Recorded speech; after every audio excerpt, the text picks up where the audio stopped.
Morreste-me é uma pequena e bela obra de arte escrita por José Luís Peixoto. José Luís Peixoto nasceu a 4 de setembro de 1964 em Galveias. Ponte Sor. É licenciado em Línguas e Literaturas Modernas, Inglês e Alemão, pela Universidade Nova de Lisboa. Esta edição foi lançada em novembro de 2009. Esta obra lê-se em pouco menos de meia hora, mas nesse curto espaço de tempo, o leitor acaba por maravilhar-se com a sua própria dor. É como se tivéssemos um aperto no coração, como estar entregues à solidão. Isto porquê? Porque, apesar de ser uma bela obra de arte, é bastante triste. Este livro é intenso e comovente. Relata a morte do pai e o relato do seu luto, mas, ao mesmo tempo, acaba por ser uma homenagem ao seu pai. Quando diz: Pai, a tarde desenvolve-se sobre a terra, sobre a nossa casa. E vi-te, pensei-te, lembrei-te, à nossa mesa sentado no teu lugar.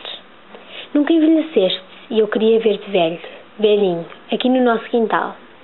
Neste pequeno excerto, acaba por nos transmitir a saudade e a pena de não ter tido a oportunidade que o seu pai envelhecesse perto de si. Esta obra está completamente carregada de emoção. A narrativa deste livro revela os sentimentos do filho, que perdeu o pai, mas que na realidade não o perdeu, porque ele imortalizou-se nas suas memórias.